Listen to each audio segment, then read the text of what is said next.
Pertama sekali kita panjatkan kesyukuran kepada Allah Subhanahu Wa Taala kerana pada pagi ini kita berkumpul di dewan ini.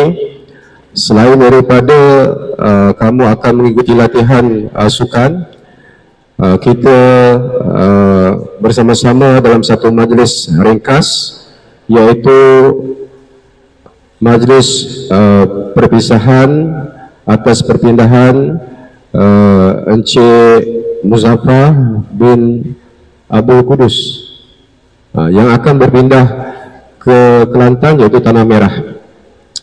Pertama sekali bagi pihak sekolah merakamkan jutaan terima kasih kepada Encik Muzaffar atas perkhidmatan beliau yang bermula pada tahun 2020 di sekolah ini. Sesungguhnya banyak jasa beliau kepada semua warga SK Pasu 2. Daripada saya, Assalamualaikum warahmatullahi wabarakatuh. Tak lengkaplah majlis tanpa ucapan yang diraikan. Jadi saya jemput Abang Muzaffar untuk memberikan sedikit ucapan.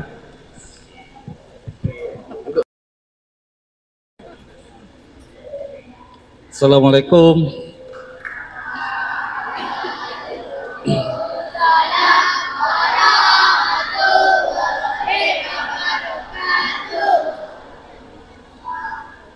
Yang dihormati pengurusi majlis, cikgu-cikgu dan pelajar-pelajar semua.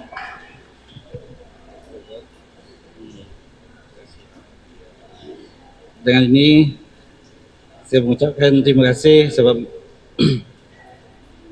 mengadakan majlis pada pagi ini.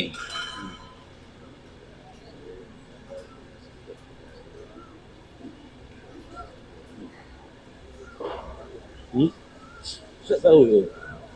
Terima kasih pada pihak sekolah kerana telah memberi saya kerjasama semasa saya berkhidmat di sekolah ini dan juga peluang untuk berkhidmat.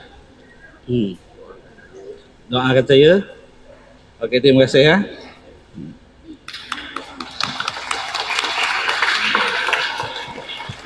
Baik, terima kasih Abang Muzaffar atas amanat yang disampaikan. Semoga Abang Muzaffar terus maju jaya dan sihat sentiasa di tempat yang baru. Untuk meneruskan majlis lagi, pihak sekolah dengan berbesar hati ingin menyampaikan sedikit hadiah kenang-kenangan serta daripada wakil PPKI. Kita jemput Cikgu Rashid untuk menyampaikan hadiah kenang-kenangan kepada Abang Muzaffar.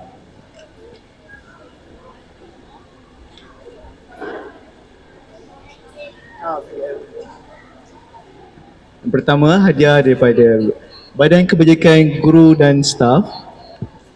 Kemudian hadiah kenang-kenangan daripada PPKI.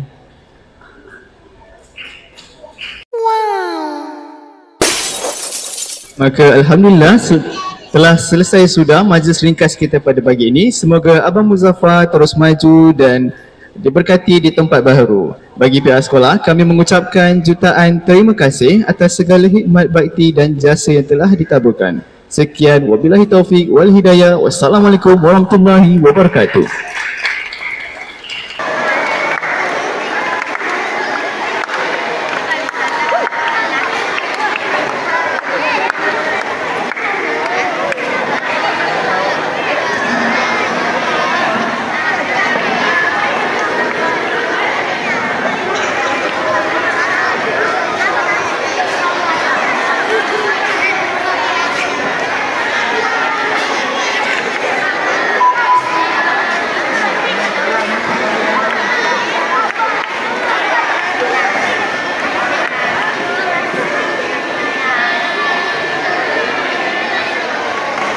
Okey, tahun 1 boleh dengar. Tahun 1